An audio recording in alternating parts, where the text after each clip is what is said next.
विद्यार्थियों most welcome है आप सभी का ओमेगा एजुकेशन के ऑनलाइन की इस क्लास में। और इस क्लास में हम लोग बिहार बोर्ड क्लास 12th का क्रैश कोर्स के तहत हिंदी का जो आपका कविता पढ़ रहे थे उस सीरीज के अंतर्गत हम लोग आज उषा कविता को पढ़ने वाले हैं जिसे शमशेर बहादुर सिंह ने लिखा हुआ है। और इस कविता से हम लोग कवि के बारे में, उनके जीवन परिचय, कविता, इसके अलावा objective question, subjective question, total इस चैप्टर को आज हम लोग फिनिश करने वाले हैं। और ये जो क्रैश कोर्स का जो सीरीज चल रहा है बिल्कुल मुफ्त चल रहा है, इसमें नोट्स भी आपको फ्री मिलेगा। जो लोग अभी तक इस क्लास से नहीं जुड़े हैं बिल्कुल जुड़ जाइए। जो अभी तक क्लास नहीं कर पाए हैं या अपनी पढ़ाई नहीं कर पाए, इस क्लास के माध्यम से आप अपना पढ़ाई को बेहतर बना सकते हैं, अपने बोर्ड के एग्जाम में अच्छा मार्क्स ला सकते हैं। तो चलिए क्लास को शुरू करते हैं और उषा कविता को पढ़ने का हम लोग प्रयास करते हैं। तो सबसे पहले आप लोगों से रिक्वेस्ट है कि जो लोग अभी तक इस क्लास को लाइक नहीं किए, लाइक कर दीजिए। चैनल पर नए हैं तो सब्सक्राइब कर लीजिए और अपने दोस्तों तक शेयर कीजिए ताकि आपका भी फायदा हो सके और आपका दोस्त का भी फायदा हो सके। तो देखिए, उषा कविता पढ़ना है हम लोग को, तो सबसे पहले बात आती है कि आखिर उषा का मतलब क्या होता है। ठीक है, हम लोग कविता पढ़ रहे हैं लेकिन हम लोग को समझना जरूरी है कि उषा का मतलब क्या होता है। उषा का मतलब क्या है? तो देखिए, उषा का मतलब जो है आप जानते हैं, रात होने के बाद भोर होता है और भोर होने के कुछ समय बाद फिर सूरज निकलता है, उसकी प्रकाश पृथ्वी पर आती है। तो ऐसे समझिए कि भोर होने के बाद, यानी भोर होता है तो भोर होने के बाद और सूर्य निकलने से पहले, सूर्य निकलने से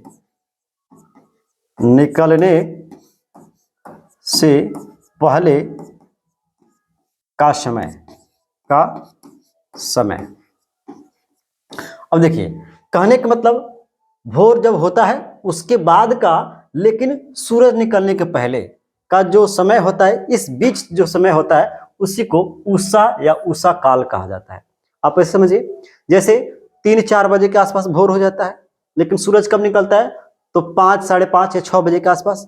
तो ये जो 3-4 बजे के बाद का जो समय है या 6 बजे के पहले का जो समय है, बीच में जो समय हो रहा है ना, उसी का मतलब उषा काल होता है। इसी को हम लोग बोलते हैं उषा काल। ठीक ना? तो इस कविता में हम लोग उषा काल का जो वर्णन किया गया है उसके बारे में पढ़ने वाले हैं। ठीक है, तो अगर अब आपसे कोई पूछता है कि उषा का मतलब क्या है, तो उषा का मतलब है कि भोर होने के बाद का समय, लेकिन सूरज उगने के पहले का समय, इन दोनों के बीच का जो समय होता है उसी को हम लोग उषा काल कहते हैं। ठीक है ना? चलिए, उषा कविता को लिखा है किसने बाबू? तो उषा कविता को किसने लिखा है? ये लिखे हैं शमशेर बहादुर सिंह। कौन लिखे हैं? शमशेर बहादुर सिंह वारिस। ठीक ना? और ये जो शमशेर बहादुर सिंह है, इनका जन्म कब हुआ था?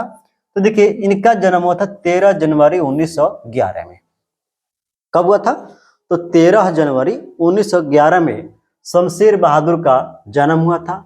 लेकिन इनकी मृत्यु की बात की जाए तो इनकी मृत्यु हुई थी 1993 में। कब हुआ था? 1993 में इनकी मृत्यु हो जाती है शमशेर बहादुर सिंह की। जन्म स्थान, यानी वह स्थान जहां पे शमशेर बहादुर सिंह की जन्म हुआ था, वह उत्तराखंड का देहरादून है। उत्तराखंड के देहरादून में इनका जो है जन्म हुआ था। याद रखिएगा, जन्म, मृत्यु, जन्म स्थान। जन्म से भी क्वेश्चन पूछता है, मृत्यु से भी क्वेश्चन पूछता है, जन्म स्थान से भी क्वेश्चन पूछता है कि शमशेर बहादुर सिंह का जो है जन्म स्थान कहाँ था? तो उत्तराखंड का देहरादून। ठीक ना? अब देखिए, इनकी माता पिता की बात की जाए तो इनकी माता का नाम था प्रभुदेई। क्या नाम था बाबू? तो इनकी माता का नाम था प्रभुदेई और पिताजी का नाम था तारिफ सिंह। क्या नाम था? तारिफ सिंह। बहुत बार इनके पिताजी से क्वेश्चन पूछा हुआ है। अब यहाँ पे हम लोग बात कर लेते हैं कृतियां मतलब रचना के बारे में, कि जो शमशेर बहादुर सिंह हैं इन्होंने क्या क्या लिखा था। और यहां से मैक्सिमम क्वेश्चन एग्जाम में पूछा जाता है इनकी कृति से। तो देखिए, सबसे पहले बात करते हैं दूसरा सप्तक। क्या है? दूसरा सप्तक। तो दूसरा सप्तक कब लिखा गया था? 1951 में। That is most important for your examination. यह जो है दूसरा सप्तक, ये आपके एग्जाम के दृष्टि से बहुत महत्वपूर्ण है, बहुत बार पूछा गया है। दूसरा सप्तक किनकी रचना है या दूसरा सप्तक कब लिखा गया है? ध्यान रखिएगा, 1951 में लिखा गया था दूसरा सप्तक। ठीक है, कुछ कविताएं यह लिखी गई थी 1959 में शमशेर बहादुर सिंह के द्वारा। कुछ और कविताएं यह 1961 में लिखा गया था। चूका भी नहीं हूं मैं, यह 1975 में लिखा गया था।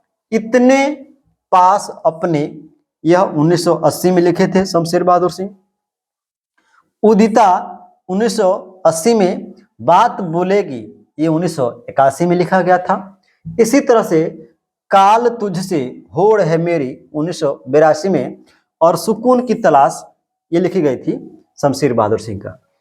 तो ध्यान रखिएगा, ये जितना भी यहाँ पे दिया गया है इनकी कृति, सब के सब लगभग पूछा जाता है, और मैक्सिमम जो पूछा जाता है ये है दूसरा सप्तक, सुकून की तलाश, ये बहुत बार पूछा गया है।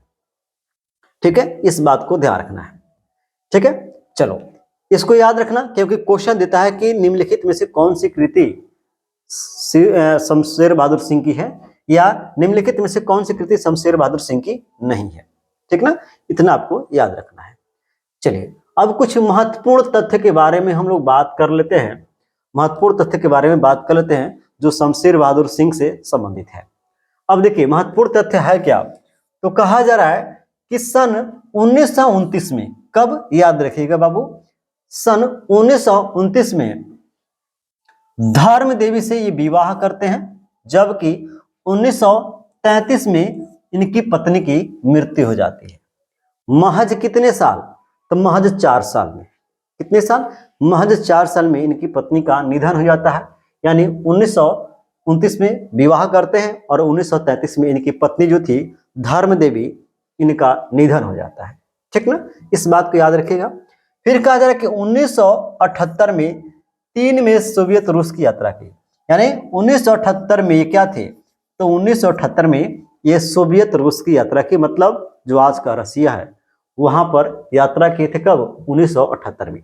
ये डेट पूछता है कि शमशेर बहादुर सिंह कब सोवियत संघ की यात्रा किए थे, तो 1978 में, इसको याद रखिएगा। शमशेर बहादुर सिंह आधुनिक कवि माने जाते हैं। कैसे कवि माने जाते हैं बाबू या बबनी लोग, कैसे कवि माने जाते हैं, आधुनिक, आधुनिक मतलब वर्तमान के कवि जो है माने जाते हैं। ये भी याद रखिएगा, most important for your examination. ये कवियों के कवि कहे जाते हैं लोग, ये तो बहुत बहुत इंपॉर्टेंट ये लाइन है, ये कवियों की कवि कहे जाते हैं। क्वेश्चन डायरेक्ट पूछता है कवियों के कवि किसे कहा जाता है, तो आंसर क्या होगा, शमशेर बहादुर सिंह। शमशेर बहादुर सिंह को कवियों का कवि कहा जाता है, राइट आंसर शमशेर बहादुर सिंह होगा। इतना याद रखिएगा। 1978 में सोवियत रूस की यात्रा किए थे, कवियों के कवि कहे जाते हैं, शमशेर बहादुर सिंह आधुनिक कवि हैं। ठीक ना, इस बात को ध्यान रखना है। अब हम लोग कुछ क्वेश्चन कर लेते हैं, और मैं हर चैप्टर के बाद क्वेश्चन इसलिए कराता हूं कि मैं देखना चाहता हूं कि अभी आपने इनके जीवन परिचय को जो पढ़ा है, आप उसमें से कितना याद कर लिए हैं, कितना रिकॉल कर पा रहे हैं, कितना याद कर पा रहे हैं। चलिए आंसर दीजिएगा सभी लोग, और समझिए जो लोग बेहतर तरीके से पढ़ते हैं ना जी, बिल्कुल सबका आंसर दे देंगे। पहला क्वेश्चन क्या है बाबू, पहला क्वेश्चन देखिए, शमशेर बहादुर सिंह का जन्म कब हुआ था, बताइए कब हुआ था। शमशेर बहादुर सिंह का जन्म कब हुआ था, बताइए कब हुआ था शमशेर बहादुर सिंह का जन्म। ये हुआ था 1900 यानी 13 जनवरी 1911 को। याद आ रहा है, याद आ रहा है जी, 13 जनवरी 1911 को शमशेर बहादुर सिंह की जन्म हुई थी। अगला क्वेश्चन है, शमशेर बहादुर सिंह का मृत्यु कब हुआ था, बताइए कब हुआ था मृत्यु इनकी, तो 1993 में। कब हुआ था, 1993 में इनकी जो है मृत्यु हुई थी। याद आ रहा है, बिल्कुल बिल्कुल याद आ रहा है। चलो अगला क्वेश्चन का आंसर दो, शमशेर बहादुर सिंह के पिताजी का नाम क्या था, पिताजी का नाम बताना है, बताओ क्या होगा। शमशेर बहादुर सिंह के पिताजी का नाम क्या था? चलो आंसर दो जल्दी से। इसीलिए मैं कहता हूं जीवन परिचय बहुत ध्यान से पढ़ना। क्या नाम था बाबू? तारिफ सिंह। क्या नाम था? तारिफ सिंह। तारिफ सिंह नाम था। याद आ रहा है? याद आ रहा था, बहुत बढ़िया। नहीं आ रहा तो और बढ़िया। शमशेर बहादुर सिंह के माता जी का नाम, किनका नाम? माता जी का नाम क्या था? इनके माता जी का नाम बताइए। शमशेर बहादुर सिंह के माता जी का नाम बताइए, क्या होगा? बताइए। ये क्वेश्चन, एक क्वेश्चन मैं आपके लिए होमवर्क छोड़ता हूं, और सभी लोग ईमानदारी से कमेंट में आंसर इसका देना है, चैट में नहीं। कमेंट में जाइए, वहां पर आंसर लिखिए कि शमशेर बहादुर सिंह की माता जी का नाम क्या था। चलिए, ये आपका हम HW दे रहे हैं, होमवर्क दे रहे हैं, ठीक है। अगला क्वेश्चन है, दूसरा सप्तक कब लिखा गया था? दूसरा सप्तक कब लिखा गया था बताइए। तो क्या ये 1951 में लिखा गया था दूसरा सप्तक? क्या ये 1951 में लिखा गया था? अगला क्वेश्चन है, शमशेर बहादुर सिंह किस काल के कवि माने जाते हैं? बताइए। शमशेर बहादुर सिंह किस काल के कवि माने जाते हैं? बताइए। क्या ये आधुनिक काल के कवि हैं? क्या ये आधुनिक काल के कवि माने जाते हैं? आधुनिक काल के। क्या याद आ रहा है ये बात? अगला है, कवियों के कवि कौन कहे जाते हैं? तो क्या कवियों के कवि शमशेर बहादुर सिंह को कहा जाता है? शमशेर बहादुर सिंह को जो है कवियों के कवि कहे जाते हैं। और अगला क्वेश्चन है, शमशेर बहादुर सिंह का विवाह कब हुआ था? बताइए। शमशेर बहादुर सिंह का विवाह कब हुआ था? बताइए। क्या शमशेर बहादुर सिंह का विवाह 1929 में हुआ था? क्या शमशेर बहादुर सिंह का विवाह 1929 में हुआ था? इस बात से आप एग्री करते हैं? अगर हाँ तो बिल्कुल सही, ठीक ना। इसका आंसर आप हमें कमेंट में दीजिएगा। शमशेर बहादुर सिंह की माता जी का नाम, इनकी माता जी का नाम क्या था? इतनी अगर आप कर लिए तो समझिए कि आपको इस चैप्टर से अच्छी से तैयारी हो गई। अब हम लोग कविता के बारे में बात करते हैं। अब हम लोग कविता के बारे में बात कर लेते हैं। मैंने उषा का मतलब आपको पहले ही बता रखा है कि उषा का मतलब होता है भोर के बाद का और सूर्योदय के पहले का जो समय होता है उसको उषा काल कहा जाता है, ठीक ना। उषा काल कहा जाता है। अब देखिए, दरअसल ये जो उषा कविता है ना जी, उषा कविता एक गांव की पृष्ठभूमि को दिखाने का प्रयास किया गया है। मतलब गांव में क्या होता है उस चित्र को यहां पे दिखाने का प्रयास किया गया कि कवि किस तरह से गांव का वर्णन करना चाहता है। ठीक है, चलिए कविता पढ़ते हैं। कविता में दिया गया है, प्रात नभ था बहुत नीला। प्रात का मतलब क्या होता है बाबू या बबुनी दीदी लोग? प्रात का मतलब सुबह, प्रात का मतलब सुबह होता है। और नभ का मतलब, तो नभ का मतलब आकाश, नभ का मतलब आकाश, ठीक ना। तो कहा जा रहा कि प्रात नभ था बहुत नीला शंख जैसे, यानी सुबह का जो आकाश था बहुत नीला था, बहुत नीला था। कैसे? तो शंख जैसे, शंख जैसे, जैसे नीला शंख होता है उसी तरह से सुबह का आकाश दिखाई पड़ रहा था कवि को नीले शंख जैसे। भोर का नभ, भोर का नभ राख से लिपा हुआ चौका अभी गीला पड़ा है, अभी गीला पड़ा है। कवि क्या कहते हैं? कवि कहते हैं कि सुबह का जो आकाश था वो बहुत नीला था, जैसे शंख जैसा, जैसे नीला शंख होता है उस तरह से सुबह का आकाश नीला पड़ा हुआ था। और भोर का जो नभ था, भोर का जो आकाश था वह लग रहा था कि राख से लिपा हुआ है। क्या हुआ है? राख से लिपा हुआ चौका। क्या? चौका अभी गीला पड़ा है। अच्छा, चौका का मतलब क्या है? यहाँ पे चौका मतलब चूल्हा, जानते हैं ना जी, गांव में मिट्टी का चूल्हा चौका होता है, मिट्टी का चूल्हा चौका होता है, इसमें लोग लकड़ी से खाना पकाते हैं। तो कहा जा रहा है कि कवि को ऐसा लग रहा है कि रात का मतलब सुबह का जो आकाश था कवि को नीला लग रहा है, बिल्कुल शंख के जैसा। लेकिन भोर का जो आकाश था, भोर का जो आकाश था वह आकाश लग रहा है कि उस आकाश में राख को लिप दिया गया है, उस आकाश में राख को लिप दिया गया है, जैसे गांव की कोई महिला अपने चूल्हा चौका को राख से लिपती है और लिपने के बाद उसका चूल्हा चौका लगता है कि अभी गीला है। उसी तरह से भोर का आकाश जो है चूल्हे की तरह राख से लिपा हुआ लग रहा है और लग रहा है कि अभी ये जो आकाश है भोर का अभी गीला है। समझ में आ रहा है? ठीक ना। अब देखिए, मान लीजिए कि ये पंक्ति आपके एग्जाम में आ गया और कहा कि उपरोक्त पंक्तियों का जो है भावार्थ लिखिए। तो कैसे लिखिएगा? तो आपको लिखना पड़ेगा कि प्रस्तुत पंक्तियां, इसको मैं थोड़ा सा कलर चेंज कर लूं, लिखना पड़ेगा प्रस्तुत पंक्तियां उषा कविता से लिया गया है जिसमें शमशेर बहादुर सिंह के द्वारा रचित है। यानी उषा कविता, ये जो कविता है उषा से लिया गया है, जिसके माध्यम से शमशेर बहादुर सिंह के द्वारा रचा गया है।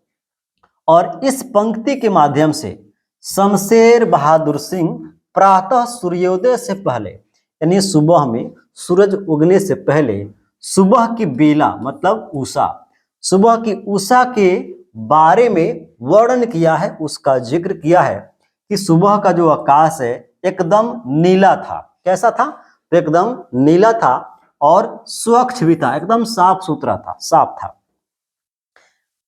उसके लालिमा के मध्य एक उजाला हल्की सी दिखाई देने लगा था। ठीक ना। उस प्रातःकालीन बेला में आकाश ऐसा आभासित हो रहा था कि मानो राख से लिपा हुआ कोई गीला चौका। आप ऐसे समझिए, जो कवि है शमशेर बहादुर सिंह लिखते हैं कि सुबह का जो आकाश था बहुत नीला था, शंख के जैसा, जैसे नीला शंख होता है उस तरह से सुबह का आकाश था। लेकिन भोर का जो आकाश था वह राख से लिपा हुआ एक चौका की तरह, मतलब चूल्हे की तरह नजर आ रहा था। जैसे भोर में कोई महिला क्या करती है, अपने चूल्हे को राख से लिप देती है और लेकिन लिपने के कारण उसका चौका गीला नजर आता है। उसी तरह से भोर का आकाश लग रहा था कि उसको राख से लिपा गया है और अभी वह गीला पड़ा है, मतलब कि भीगा हुआ है। ये बात आपको समझ में आ रही है? चलिए आगे देखते हैं। मैं प्रयास कर रहा हूं कि ये कविता आपके जहन, मतलब आपके मनो मस्तिष्क में बैठ जाए और इसका अर्थ आपको कभी ना भूले। ठीक है। अब कहा जा रहा है कि बहुत काली सील। अब यहां पे कहा जा रहा है कि बहुत काली सील का मतलब सिलवट जानते हैं ना जी, सिलवट हम लोग भोजपुरी में बोलते हैं। तो बहुत काली सील जरा से लाल केसर से, जैसे कि धूल, ये धूल होगा, धूल गई हो इस लेट पर या लाल खड़िया चौक मल दी हो किसी ने। अब कवि लिखते हैं कि बहुत काली सील, मतलब कि काला सील की तरह से जो है ये आकाश लग रहा था और ऐसा लग रहा था कि किसी ने केसर क्या किया है, केसर उसको रगड़ दिया है। जैसे काला सिलवट होता है, ठीक ना, काला सिलवट होता है, तो आकाश ऐसा लग रहा था कि बहुत काला सिलवट की तरह है, जिस सिलवट के ऊपर केसर को रगड़ा गया है और केसर को रगड़ने के कारण वह इस लेट पर लग रहा है कि लाल खड़िया चौक किसी ने रगड़ा है और मल दी हो किसी ने। कहने का मतलब है, जो कवि कहते हैं कि ये जो आकाश है, आकाश बिल्कुल काली सील की तरह लग रहा है, काली सिलवट की तरह लग रहा है और ऐसा लग रहा है कि उस आकाश में सिलवट पर जैसे हम लोग केसर को रगड़ते हैं वैसे आकाश में भी केसर को रगड़ दिया गया है, जिसमें हल्का हल्का लालिमा नजर आ रहा है। क्या रहा है? लालिमा नजर आ रहा है। और केसर के चलते जैसे सिलवट लाल हो जाता है पीसने पर, वैसे अब सूरज चूंकि आकाश में निकल रहा है तो उसकी लालिमा जो है वह आकाश में हल्की हल्की दिख रही है और ऐसा लग रहा है कि जैसे धूल गई हो इस लेट पर लाल खड़िया चौक। ऐसा लग रहा है या कोई व्यक्ति लग रहा है बच्चों का जो स्लेट होता है उस स्लेट पर किसी व्यक्ति ने लाल खड़िया चौक, मतलब जो चौक बच्चे लिखते हैं स्लेट पर, तो लाल कलर का रंग कर उसको स्लेट पर रगड़ दिया गया है, जिसके चलते काला जो स्लेट होता है वह क्या लग रहा है, लाल नजर आ रहा है। और मल दी हो किसी ने, या किसी ने उसको क्या किया है, खड़िया चौक को उस स्लेट के ऊपर मल दिया है, जिसमें उस स्लेट पर भी लालिमा नजर आ रहा है, ठीक ना। तो उसी तरह से आकाश भी नजर आ रहा है। अब कहने का मतलब है, कवि जो है ये बता रहे हैं कि, कवि बता रहे हैं कि देखिए जो आकाश है वह भोर के बाद जो आकाश है वह बिल्कुल काला सिलवट की तरह लग रहा है, जैसे काला सिलवट होता है, और बिल्कुल काला सिलवट की तरह क्या है, उसमें लालिमा आ रही है। जैसे काला सिलवट पर अगर आप केसर को पीसते हैं तो जहां जहां काला सिलवट पर केसर लगता है वहां पर सिलवट लाल नजर आता है। उसी तरह से लग रहा है कि काले आकाश में किसी ने केसर को रगड़ दिया है, या किसी ने केसर को मल दिया है, ठीक ना, जिसके चलते वो लालिमा उसमें आ गई आकाश में, यानी सूरज समझिए कि निकल रहा है इसलिए आकाश में लालिमा आ रही है। या किसी बच्चे के स्लेट पर कोई आदमी जो है लाल रंग का खड़िया चौक को रगड़ दिया है या मल दिया है, जिसके चलते वह स्लेट लाल नजर आ रहा है, यानी आकाश के अंदर भी अब लालिमा आ रहा है। इसका मतलब कि अब आकाश में क्या हो रहा है, सूर्योदय हो रहा है, सूरज निकल रहा है। देखते हैं जब तक सूर्योदय नहीं होता है आकाश में किसी प्रकार की लालिमा नहीं होती है, लेकिन जैसे सूरज निकलने शुरू होता है आकाश में लालिमा छाने लगती है। तो वही कह रहा है कवि कि लग रहा है अभी तक तो आकाश था बिल्कुल काला, लेकिन अब उसमें धीरे धीरे लालिमा आ रही है। इसका मतलब लग रहा है कि किसी व्यक्ति ने जैसे सिलवट पर केसर रगड़ देता है वैसे आसमान में भी केसर रगड़ दिया है, जिसके चलते आसमान में लालिमा छा गई है। या जब कोई बच्चा अपने स्लेट पर चौक को रंग कर उस पर रगड़ता है तो उसका स्लेट भी लाल हो जाता है, वैसे लग रहा है कि किसी ने आसमान में लाल खड़िया चौक रगड़ दिया है, जिसके चलते आसमान में भी लालिमा नजर आ रही है, ठीक ना। तो देखिए कवि कहते हैं कि प्रातःकालीन बेला यानी समय ऐसा लग रहा है जैसे एक काली सील लाल केसर से धो दिया हो, मतलब काला सिलवट पर केसर को रगड़ कर धोया गया हो, अथवा स्लेट पर लाल खड़िया चौक को मल दी गई हो, मतलब स्लेट पर लाल खड़िया चौक को रखकर उसको जो है मला गया है। अर्थात कवि ने प्रातःकालीन उषा की लालिमा को दिखाने का प्रयास किया है कि किस तरह से काले आसमान में सूर्योदय होने के चलते उसमें लालिमा अब धीरे धीरे आ रही है, ठीक ना। ये बात आपको समझ में आया होगा। चलो अगला पंक्ति देखते हैं बाबू और दीदी लोग। देखिए कहा जा रहा है कि नीले जल में या किसी की गौर झिलमिल देह जैसे हिल रही हो और जादू टूटता है इस उषा का अब सूर्योदय हो रहा है।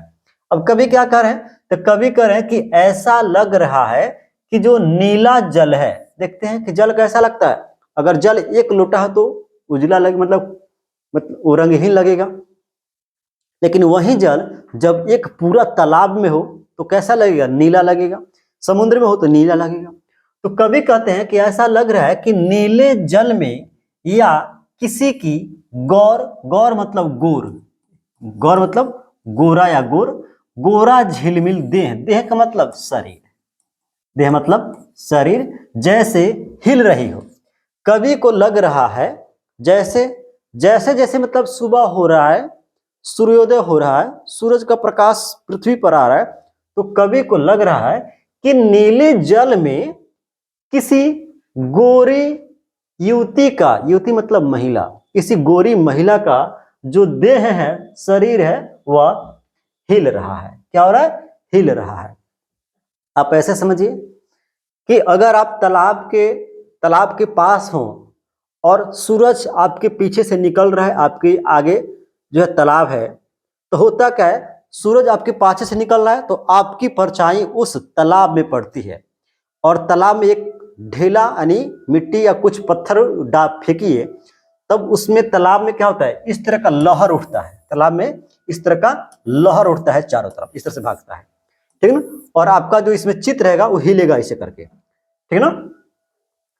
तो वही कह रहे हैं कवि कि लग रहा है कि यहाँ पर नीले जल में, जो तालाब में जो जल है, उस जल में किसी गोरी महिला का परछाई यानी जो उसका देह है वह झिलमिला रहा है, ठीक ना। जैसे तालाब में अगर आप तालाब के किनारे पे खड़े हो, आपका छाया जो है उस तालाब के पानी में पड़ रहा है और उसमें जब कोई ढेला फेंकता है तो तालाब का पानी जब ऐसे कांपता है तो आपका चित्र भी ऐसा ऐसा हिलने लगता है। तो वही कवि कहते हैं कि ऐसा लग रहा है कि नीले जल में किसी गोरी महिला का, युवती का जो देह है, शरीर है, वह हिल रहा है और जादू टूटता है इस उषा का। अब जो उषा का जादू है, अब वह जादू क्या हो रहा है, टूट रहा है। अर्थात चूंकि सूर्योदय हो रहा है, सूर्योदय होने से आपकी परछाई यानी उस महिला की परछाई, सुंदर युवती का जो परछाई है वह तालाब में पड़ रहा है, तालाब में उसकी छाया बन रही है और तालाब का पानी जब हिल रहा है तो लग रहा है उसका देह झिलमिला रहा है। और जब सूर्योदय हो रहा है तब उषा का समय चूंकि खत्म हो रहा है, मैंने पहले ही बताया कि उषा का समय भोर के बाद और सूरज उगने से पहले का होता है, लेकिन अब तो सूर्योदय हो रहा है, सूर्य का प्रकाश आ रहा है, इसका मतलब उषा का टाइम खत्म हो रहा है। इसी को कहा गया है कि अब उषा का जादू टूटता है और उषा का अब सूर्योदय हो रहा है। तो कवि ने बताने का प्रयास किया कि देखिए सूरज निकल रहा है, एक सुंदर महिला का छाया तालाब में बन रहा है, पानी हिलने के चलते ऐसा लग रहा है कि उस महिला का जो देह है, शरीर है, वह झिलमिला रहा है और जिसके चलते यानी इस सूरज के उगने के चलते अब जो उषा काल का जो समय है अब ये खत्म हो रहा है, अर्थात उषा का जादू टूटता है, यानी अब सूर्योदय हो रहा है, मतलब कि सूरज अब बाहर निकल रहा है। तो समझिए कि जब सूर्योदय होता है तो उषा का समय खत्म हो जाता है। तो यहाँ पे कहा जा रहा है बाबू, यहाँ पे कहा जा रहा है कि उषा की आगमन के वेला में, मतलब उषा का जब आगमन होता है उसके समय में कवि आकाश का भव्य चित्र उतारते हुए कहता है कि मानो किसी नीले जल में किसी गोरी नवयुवती, मतलब नौजवान महिला का शरीर झिलमिला रहा हो। फिर कुछ देर बाद उत्साह का जादू, उत्साह नहीं बाबू, यहाँ पे मिस्टेक हो गया है, उषा का जादू। किसका जादू? तो उषा का जादू टूटने लगता है, मतलब कि उषा का समय खत्म हो रहा है और सूर्य निकलते ही आकाश स्पष्ट हो जाता है और उषा का जादू समाप्त हो जाता है। मतलब कि जब तक सूर्योदय नहीं हुआ उषा का समय था, लेकिन जैसे सूर्योदय हो रहा और सूर्योदय बिल्कुल स्पष्ट हो गया तो उषा का समय खत्म हो गया। तो बाबू ये था आपका कविता और कविता खत्म हुआ। मैं समझता हूं कि आपको ये कविता बिल्कुल अच्छे से समझ में आई हो। अगर समझ में आए तो लिखिए यस सर, बिल्कुल हमको बिल्कुल बेहतर तरीके से समझ में आई है। ठीक है, अब यहां से हम क्वेश्चन करते हैं। यहां से हम लोग क्वेश्चन करते हैं सब्जेक्टिव, और बहुत महत्वपूर्ण क्वेश्चन है, आपके एग्जाम में देखने को मिलते हैं। पहला क्वेश्चन है बाबू, देखो पहला क्वेश्चन क्या है। तो पहला क्वेश्चन कह रहा है कि प्रातः काल का नभ कैसा था। तो मैंने बताया था कि प्रातः काल का नभ कैसे था, नीले शंख के जैसा। या इसी क्वेश्चन को घुमा के पूछा है कई बार, या उषा कविता में कवि को सुबह का आकाश कैसा दिखता है। इस क्वेश्चन को कई बार पूछा है, घुमा के पूछा भी है। एक बार पूछा था कि प्रातः काल का नभ कैसा था, इसी क्वेश्चन को घुमा के पूछा है कि उषा कविता में कवि को सुबह का आकाश कैसा दिखता है। तो मैंने बताया था, या कविता में लिखा गया है कि प्रातः काल का जो नभ था, जो आकाश था, बिल्कुल नीला शंख के जैसा था। कैसा था? बिल्कुल नीला शंख के जैसा था। तो लिखिए आंसर में लिखिए नीले शंख जैसा। कैसा था? तो नीले शंख जैसा था। ठीक है, अगला क्वेश्चन देखिए, सेकंड नंबर। अगला क्वेश्चन है बाबू, उषा का जादू कैसा था। उषा का जो जादू है, यह जादू कैसा था। अब देखिए ये भी आपका एग्जाम में क्वेश्चन पूछा गया है। आंसर है कि उषा का जादू ऐसा था कि प्रातः सुबह आकाश नीला शंख के जैसा स्पष्ट और स्वस्थ दिख रहा था। मतलब उषा का जादू ऐसा था जैसे कवि को लग रहा था कि सुबह का जो आकाश है वह नीले शंख का जैसा हो गया है, ठीक ना, और बिल्कुल साफ और स्वस्थ है। मानो ओस पड़ने के कारण ऐसा लग रहा था कि राख से लिपा हुआ कोई चौका हो। मतलब उषा का जादू के कारण जो कवि थे, कवि को जो है भोर का जो आकाश था वह लग रहा था कि जिस तरह से कोई महिला अपने घर पे जो है चूल्हा चौका को लिप देती है राख से और गीला नजर आता है, उसी तरह से आकाश में भी लग रहा था कि कोई जो है क्या किया है, तो राख से लिप दिया है, जिसके चलते गीला नजर आ रहा है, अर्थात आकाश में क्या पड़ा था, ओस पड़ा था। ठीक ना। और कवि को लग रहा था कि लाल केसर से धो दी गई बहुत काली सी सील की तरह, यानी कवि को यह भी लग रहा था कि जैसे जैसे सूर्योदय हो रहा है, कवि को लग रहा है कोई व्यक्ति सिलवट पर केसर पीसा है और केसर पीसने के चलते वह काला सिलवट लाल नजर आता है। वैसे ही लग रहा है कि आसमान में भी क्या हो गया है, केसर को पीस दिया गया है, जिसके चलते आसमान क्या हो रहा है, उसमें लालिमा आ रही है, अर्थात सूरज निकल रहा है। ठीक ना। या लाल खड़िया चौक मल्दी स्लेट की तरह, या ऐसा लग रहा था कि कोई बच्चा अपने स्लेट पर लाल खड़िया चौक उसमें रगड़ दिया है, जिसके चलते उसका स्लेट अब लाल नजर आ रहा है, या किसी गोरी युवती की देह की तरह झिलमिलाती सम्मोहित हो रही है। और कवि को इस उषा के चलते ऐसा भी लग रहा था कि लग रहा है किसी गोरी नव युवती, यानी जो है एक सुंदर औरत का जो देह है वह झिलमिला रहा है नीले जल में, यानी ये उषा का जादू दिखाने का कवि प्रयास कर रहे हैं। ठीक ना। ये क्वेश्चन आपको समझ में आया होगा। चलिए आगे देखते हैं थर्ड नंबर क्वेश्चन बाबू। और थर्ड नंबर क्वेश्चन है, उषा कविता में आकाश के बदलते रंगों का वर्णन करें। उषा कविता में क्या करना है, आकाश के बदलते रंगों का वर्णन करना है। तो देखिए उषा कविता में क्या है, कवि बताते हैं कि सुबह का जो आकाश था कैसा था, नीले शंख के जैसा। फिर बताते हैं कि जो भोर का आकाश था वह राख से लिपा हुआ चौका की तरह गीला था। जैसे हल्का सा और सूरज निकलता है तो कवि कहते हैं कि लग रहा है कि काला सिलवट पर जिस तरह से केसर रगड़ने के चलते, केसर पीसने के चलते सिलवट लाल हो जाता है, उसी तरह से कोई जो है आसमान में केसर को रगड़ दिया है, जिसके चलते आसमान लाल नजर आ रहा है।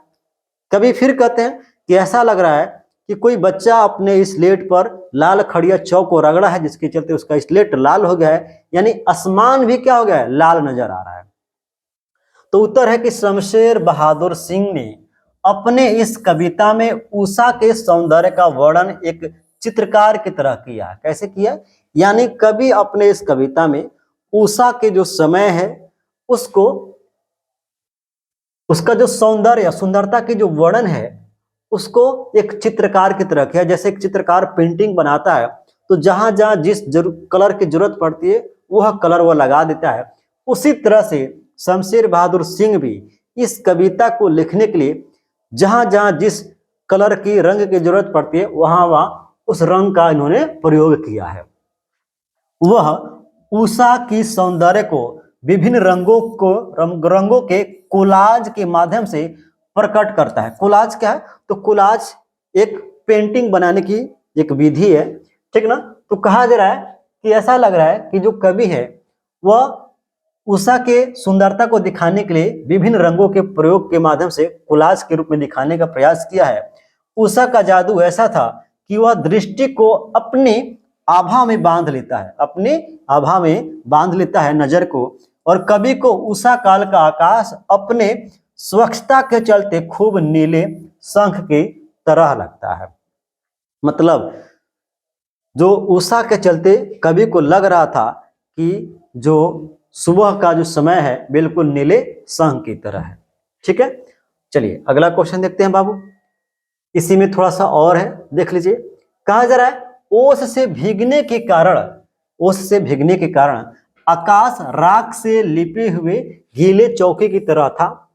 लाल केसर से धो दी गई बहुत काली सील की तरह था। लाल खड़िया चौक से मल दी स्लेट की तरह था, या किसी गोरे रंग की नव युवती मतलब नौजवान औरत की तरह नीले जल में झिलमिलाती देह की तरह प्रतीत हो रहा था। इस बात को मैंने पहले ही आपको बता दिया था कि कवि को ऐसा ऐसा लग रहा था उषा काल। चलिए चौथा नंबर क्वेश्चन है कहां कहां की धूप एक जैसी। ये क्वेश्चन माफी चाहूंगा, ये क्वेश्चन यहाँ की नहीं है, ये दूसरे चैप्टर की क्वेश्चन यहाँ पे कॉपी पेस्ट हो गया है, माफी चाहूंगा इसके लिए। ये क्वेश्चन यहाँ की नहीं है। ठीक है, चलिए पांचवा क्वेश्चन देखते हैं। पांचवा क्वेश्चन है, उषा शीर्षक कविता में बिंबों को स्पष्ट करें। क्वेश्चन आपके एग्जाम में पूछा जा चुका है। यानी उषा कविता जो है उसमें क्या करना है, बिंब का मतलब चित्र, जहां जहां पे बिंब मतलब क्या, ऐसा लग रहा है जहां पे चित्र का प्रयोग किया गया हो। तो कहा जा रहा है कि शमशेर बहादुर सिंह बिंबों के कवि हैं, मतलब चित्रों के कवि है। बिंबों के कवि कहने का मतलब कि जब आप इनकी कविता को पढ़िएगा, तो जब कविता पढ़िएगा तो उस कविता में पढ़िएगा तो आपको कुछ न कुछ चित्र नजर आएगा। जैसे हम लोग पढ़ रहे थे कि प्रातः कालीन नभ कैसा था, तो नीले शंख जैसा। तो हम लोग को नजर आ रहा था कि जैसे नीला शंख होता है उसी तरह से सुबह का सभी मतलब कि समय नीला शंख के जैसे था, इसी को बिंब कहा जाता है। तो कहा जा रहा है कि शमशेर बहादुर सिंह बिंबों के कवि हैं। किसके कवि हैं, तो बिंबों के कवि हैं। और अनुभव की व्यापकता और गहनता को बिंब ही प्रकट कर पाते हैं। मतलब जिस व्यक्ति के पास ज्यादा अनुभव होता है, ज्यादा व्यापकता ज्ञान होता है, उसी के चलते आदमी बिंब को प्रकट कर पाता है, सबकी बस की बात नहीं है। और कहा जा रहा है कि आरंभ में यानी शुरुआत में बिंब खूब नीले शंख के रूप में प्रकट हुआ है। यानी शंख यानी पवित्रता का प्रतीक है, स्वच्छता और आकाश के असीम विस्तार का दृश्य बिंब के रूप में दिखाया गया है। मतलब यहाँ पे दिखाया गया कि किस तरह से आसमान जो इतना विशाल है फिर भी वह नीले शंख के जैसा है। ठीक ना। यहाँ कवि ने उषा के सौंदर्य का वर्णन जिन बिंबों का प्रयोग किया है वह एक कुशल चित्रकार सिद्ध करते हैं। मतलब कवि ने यहाँ पे जिस तरह से उषा काल का वर्णन यानी जिक्र अपने बिंबों के माध्यम से करते हैं, ये कोई साधारण काम नहीं है। ऐसा केवल चित्रकार ही कर सकते हैं, लेकिन शमशेर बहादुर सिंह ने ऐसा करके दिखाया है कि किस तरह से भोर का जो नभ था वह नीले शंख के जैसा था। ठीक ना। और बिल्कुल आपका राख से लिपा हुआ चौका की तरह गीला पड़ा था। फिर जब हल्का सा सूर्योदय होता है तो लग रहा था कि किसी ने केसर को मल दिया है आसमान में। फिर और सूर्योदय हो रहा था तो लग रहा था किसी बच्चे ने अपने स्लेट पर लाल खड़िया चौक को रगड़ दिया है। ये सारा जो बिंब है एकमात्र कुशल चित्रकार कर सकता है, लेकिन यहाँ पे शमशेर बहादुर सिंह ने इसको करके दिखाया है। और आगे लिखते हैं, यह बिंब कवि ग्रामीण परिवारों के दैनिक जीवन के विभिन्न क्रियाओं और स्थितियों से उठाए गए हैं। मतलब यह जो कविता आप पढ़े यहाँ पे आपको नजर जो आ रहा था शंख, चूल्हा चौका, फिर आपका तालाब, झिलमिल देह, स्लेट, ठीक ना, या केसर या सिलवट, ये सब चीज क्या है, सब ग्रामीण क्षेत्र में पाया जाता है।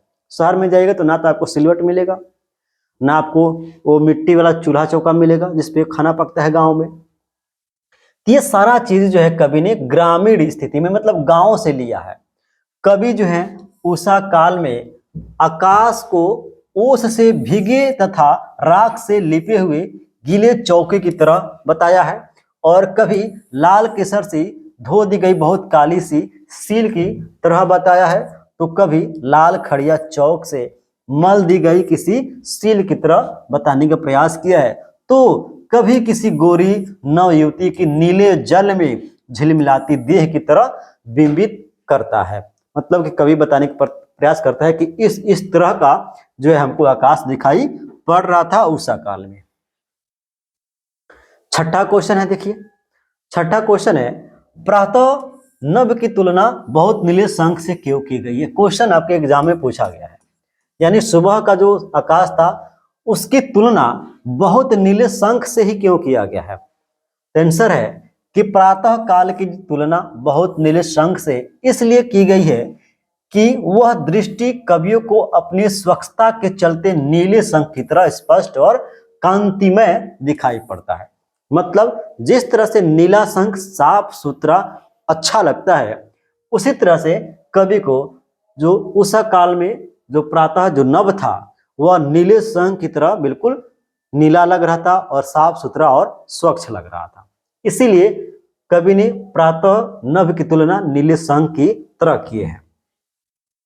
ठीक है। 7 नंबर क्वेश्चन है बाबू, क्वेश्चन है, नीले जल में किसकी गौर देह हिल रही है यानी झिलमिला रही है। तो नीले जल में किसका गोरा देह झिलमिला रहा था? तो कवि मानते हैं कि नीले जल में एक नवयुवती महिला का जो देह है वो झिलमिला रहा था।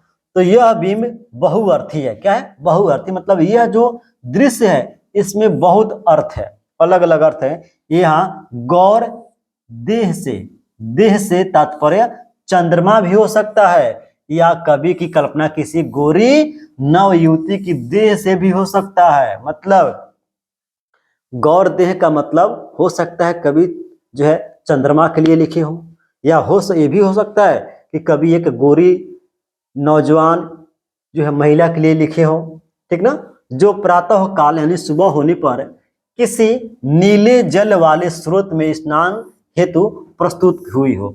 यानी वह जो महिला हो सकता हो कि सुबह होने पर वह किसी तालाब में नहाने के लिए गई हो और उसका परछाई उस नीले जल में पड़ा हो, जिसके चलते उसका शरीर झिलमिलाता हुआ नजर आ रहा हो।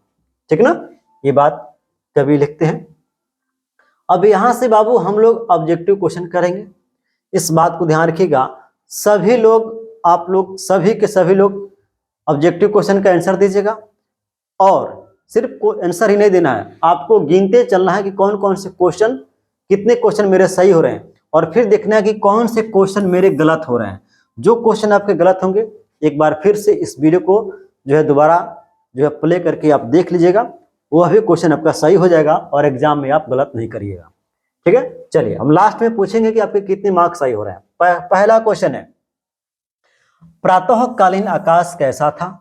कमल के रंग जैसा, नीले शंख जैसा, काली सील की जैसा, या उजली सीप के जैसा? बताइए, प्रातःकालीन नभ कैसा था?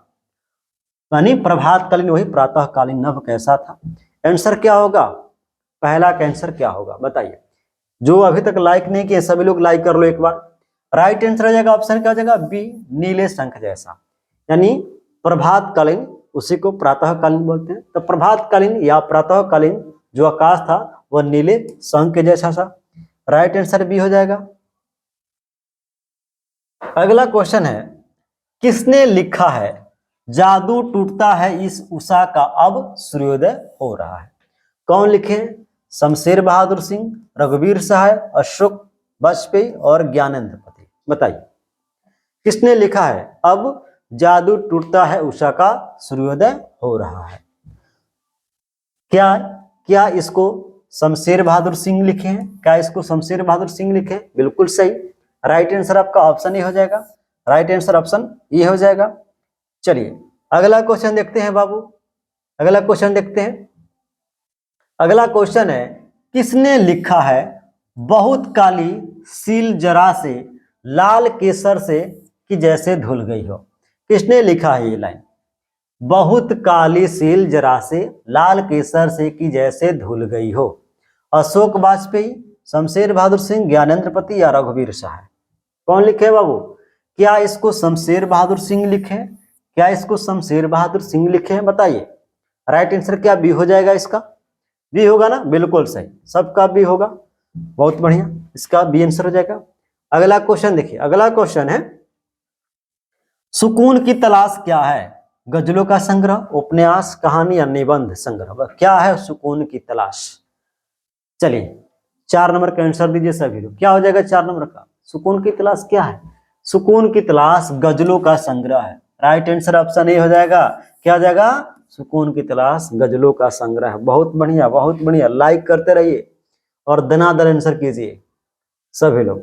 अगला क्वेश्चन देखिए, उषा शीर्षक कविता के कवि हैं पंत, निराला, ज्ञानेंद्र पति या शमशेर बहादुर सिंह?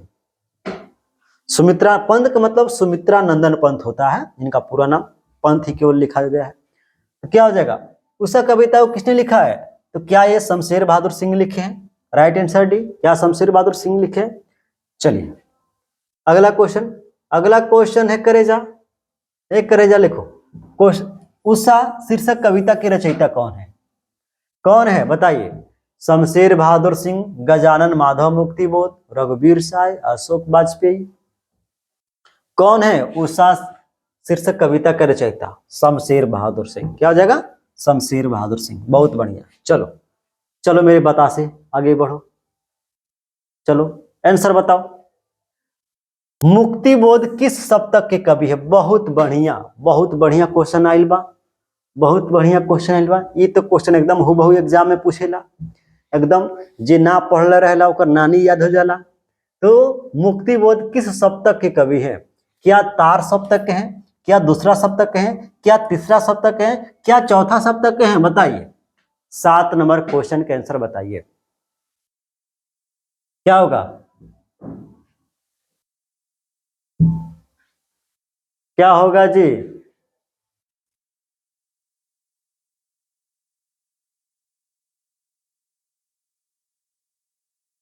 क्या राइट आंसर ऑप्शन ये होगा तार सप्तक? क्या राइट आंसर ऑप्शन ये होगा तार सप्तक? देखिए मुक्तिबोध तार सप्तक हैं, जबकि शमशेर बहादुर सिंह दूसरा सप्तक 1951। चलिए अगला क्वेश्चन देखते हैं। अगला क्वेश्चन है शमशेर बहादुर सिंह के माता पिता का नाम बताएं। क्या था? प्रगति देवी एवं तारिक सिंह, बी प्रेम देवी एवं तारिक सिंह है, सी है प्रभु देवी एवं तारिक सिंह, डी समदेवी एवं तारिक सिंह। बताइए क्या आंसर होगा? जो लोग जीवन परिचय बहुत बढ़िया से पढ़े हैं ना जी, समझे, उनका मार्क्स तो बिल्कुल एग्जाम में अच्छा ही आता है। क्या हो जाएगा? क्या ऑप्शन इसका सी करेक्ट आंसर है? प्रभु देवी एवं तारिक सिंह। मैंने पूछा था, होमवर्क दिया था कि शमशेर बहादुर सिंह के माता जी का नाम लिखना था कमेंट में जाकर। किसमें लिखना था? कमेंट में, ठीक है, चैट में नहीं लिखना है, कमेंट में जाकर लिखना है। अगला क्वेश्चन देखिए, कवि शमशेर बहादुर सिंह के कविता संग्रह का नाम लिखें। यानी इसमें कौन सा कविता संग्रह शमशेर बहादुर सिंह का है? पहला है दूसरा सप्तक, कुछ कविताएं कुछ और कविताएं, बी है चुका भी नहीं हूं मैं, इतने पास अपने, उदिता, बात बोलेगी, काल तुझसे होड़ है मेरी, टूटी हुई बिखरी हुई, सी है कहीं बहुत दूर से सुन रहा हूं, सुकून की तलाश, डी है उपयुक्त सभी। 9 का आंसर बताना है सभी लोग। चलिए चलिए बताइए, चलो बताओ मेरे रसगुल्ले छीनने। क्या हो जाएगा? क्या राइट आंसर इसका डी हो जाएगा? बिल्कुल सही, जिसका भी डी है बिल्कुल सही है, डी वालों बिल्कुल सही। ये सब के सब रचना किनका है? तो सब की सब रचना शमशेर बहादुर सिंह की है। राइट आंसर डी हो जाएगा, राइट आंसर डी हो जाएगा। 10 नंबर क्वेश्चन का आंसर बताइए। चूका भी नहीं हूं मैं के रचयिता कौन है? अब तो बता दोगे। त्रिलोचन, नागार्जुन, शमशेर बहादुर सिंह और मुक्तिबोध। मुक्तिबोध मतलब गजानन माधव मुक्तिबोध। बताओ क्या होगा? राइट आंसर ऑप्शन सी हो जाएगा। चुका भी नहीं हूं मैं के लेखक शमशेर बहादुर सिंह है। बिल्कुल सही, बिल्कुल सही। करेजा के फोफी। आगे देखो, शमशेर बहादुर सिंह का जन्म कहां पे हुआ था? देहरादून में, पटना में, लखनऊ में, दिल्ली में, कहां भाई रहे? बतावा जा, बतावा जा, कहां हुआ था शमशेर बहादुर सिंह का जन्म? क्या पटना में हुआ था? क्या पटना में हुआ था? नहीं, पटना जो भी लगाया है बिल्कुल गलत। लखनऊ में भी नहीं, दिल्ली में भी नहीं। राइट आंसर ऑप्शन हो जाएगा ए। कहां पे? तो देहरादून में, देहरादून में हुआ था। कहां पे हुआ था? देहरादून में। चलो अगला क्वेश्चन, अगला क्वेश्चन। लाइक कर देना बाबू, लाइक कर देना, तो उंगली टेढ़ हो जाएगा, नहीं लाइक करेगा तो। उषा का जादू कब टूटता है? बताओ, उषा का जादू कब टूटता है?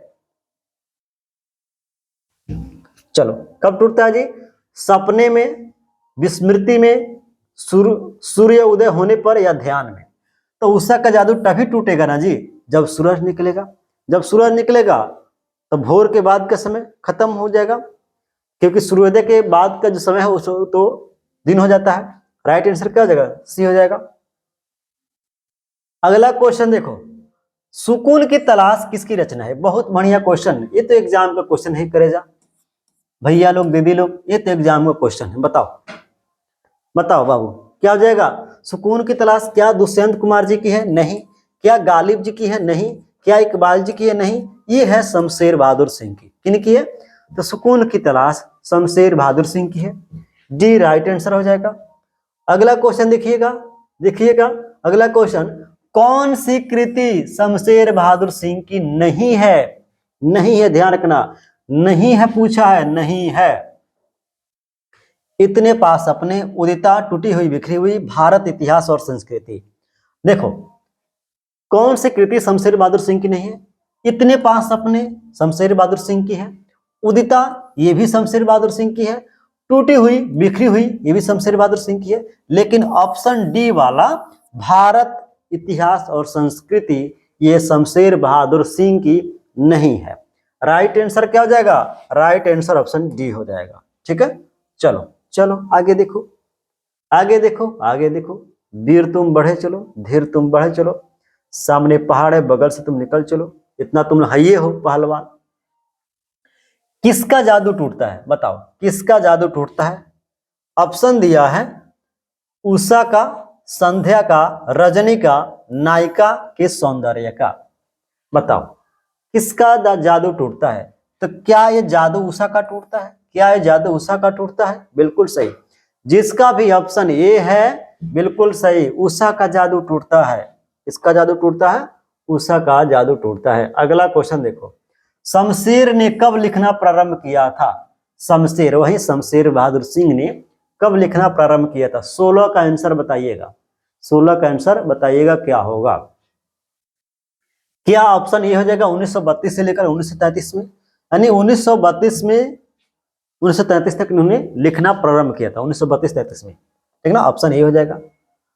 अगला क्वेश्चन है, अगला क्वेश्चन है, दूसरा सप्तक कब प्रकाशित हुआ था? That is most important question for your examination.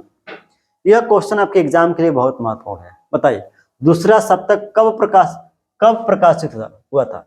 क्या 1951 में हुआ था? क्या 1951 में हुआ था? राइट आंसर ऑप्शन बी हो जाएगा। बहुत बढ़िया, बिल्कुल सही, बिल्कुल सही, बी नंबर। चलो जिगर के छल्ले। अगला क्वेश्चन है, शमशेर को किस नाम से पुकारा जाता है? लिख लो ये, लिख लो ये, that is most important. Shamsher Bahadur Singh को किस नाम से जाना जाता है? लगाओ आंसर क्या होगा, लगाओ जी। कवियों के शेर, आवारा, मसीहा, कवियों के कवि या व्यथित हृदय। तो देखो शमशेर बहादुर सिंह को कवियों के शेर नहीं कहा जाता है, आवारा मसीहा भी नहीं कहा जाता है, और व्यथित हृदय भी नहीं कहा जाता है, बल्कि राइट आंसर सी हो जाएगा। शमशेर बहादुर सिंह जो शेर है वो कवियों का कवि है। शमशेर जो शेर है वो कवियों का कवि है। जैसे जो शेर है वो जंगल का राजा, जैसे शमशेर है तो कवियों के कवि है। ठीक है ना? ऑप्शन क्या हो जाएगा? C number. चलो आगे देखो, आगे देखो। शमशेर ऐसे कवि हैं जो अपना अवसर धीरे धीरे डालते हैं। यह कथन किसका है? यानी किसने कहा है कि शमशेर ऐसे कवि हैं, शमशेर बहादुर सिंह, जो अपना प्रभाव कविता में धीरे धीरे डालते हैं? डॉक्टर नामवर सिंह, अज्ञेय, अरुण कमल और प्रभाकर माचवे। बताइए 19 का आंसर बताएंगे आप लोग, 19 का आंसर बताएंगे क्या हो जाएगा? क्या राइट आंसर ऑप्शन सी हो जाएगा अरुण कमल? क्या राइट आंसर ऑप्शन सी हो जाएगा अरुण कमल? बहुत बढ़िया। चलो हरे राम हरे कृष्ण। अगला क्वेश्चन देखो, किस कवि ने सली खड़िया चौका शब्दों का प्रयोग किया? इस सली नहीं बाबू, माफी चाहूंगा, that is my fault, seal, seal. किस कवि ने सील, खड़िया, खड़िया, चौका शब्दों का प्रयोग किया है? क्या ये प्रयोग जयशंकर प्रसाद जी के द्वारा हुआ है, शमशेर बहादुर सिंह के द्वारा, या ज्ञानेंद्र पति या विनोद कुमार शुक्ल के द्वारा किया गया है? देखो देखो भैया लोग, शमशेर बहादुर सिंह बिल्कुल नहीं किए हैं, ज्ञानेंद्र पति भी नहीं किए हैं, और विनोद कुमार शुक्ल तो करवे नहीं किए। ऑप्शन हो जाएगा बी करेक्ट आंसर, यानी सील, खड़िया चौक, खड़िया चौक और चौका, ये सभी का प्रयोग शमशेर बहादुर सिंह अपने उषा कविता में किए हैं। अगला क्वेश्चन, कवि शमशेर बहादुर सिंह ने प्रातः काल के आसमान की तुलना किससे की है? नीले पक्षी से, नीले शंख से, नीले पत्थर से, इनमें से कोई नहीं। चलिए बताइए क्या होगा आंसर? 21 नंबर क्वेश्चन का आंसर क्या होगा? क्या राइट आंसर इसका जो है ऑप्शन बी बनेगा? बताइए सभी लोग एक बार सेशन को लाइक कर दीजिएगा, लाइक कर दीजिए भैया दीदी लोग, शेयर कीजिए। अगर कोई ग्रुप वगैरह हो जहाँ पे बच्चे जुड़े हो वहां पर शेयर कीजिए।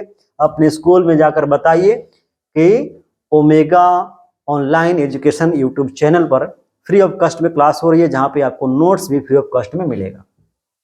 बताइए क्या राइट आंसर आपका ऑप्शन बी हो जाएगा नीले संघ से? हाँ बिल्कुल सही।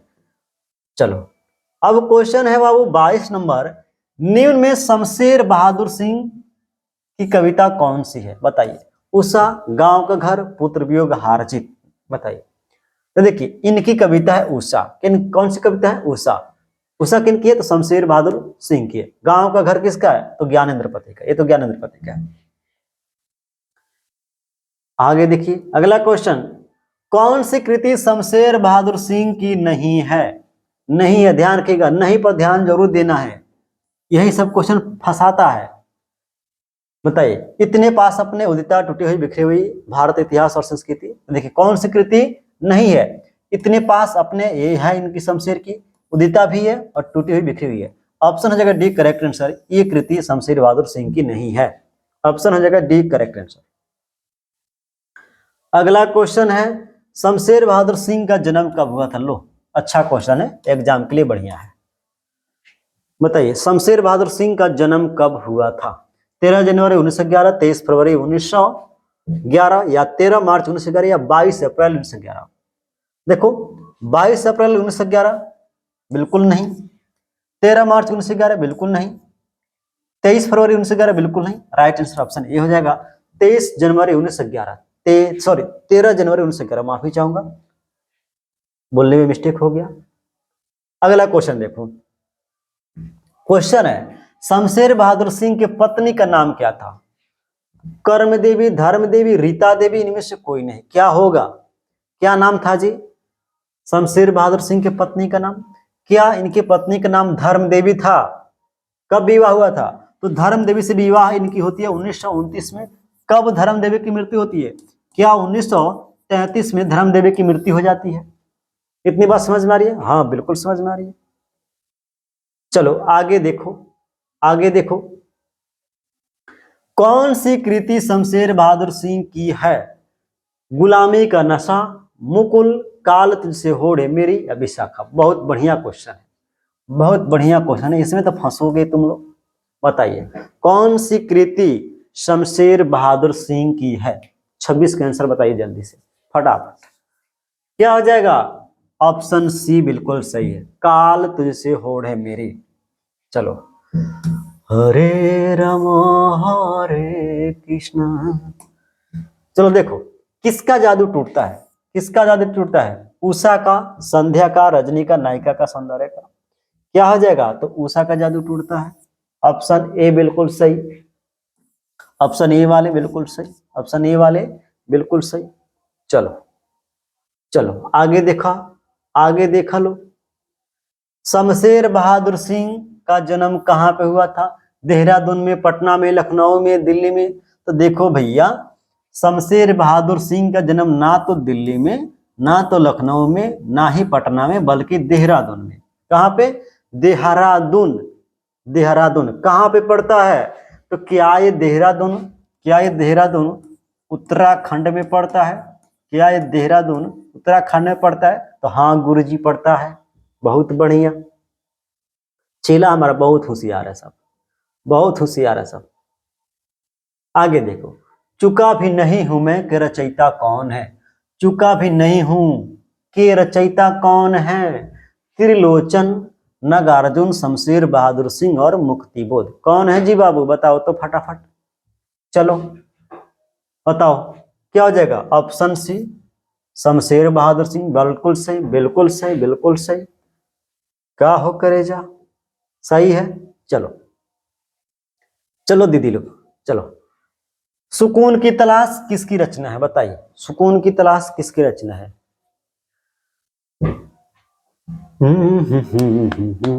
दुष्यंत कुमार, हारजीत, ये क्या हो गया लो? दुष्यंत कुमार, हारजीत, इकबाल, शमशेर बहादुर सिंह।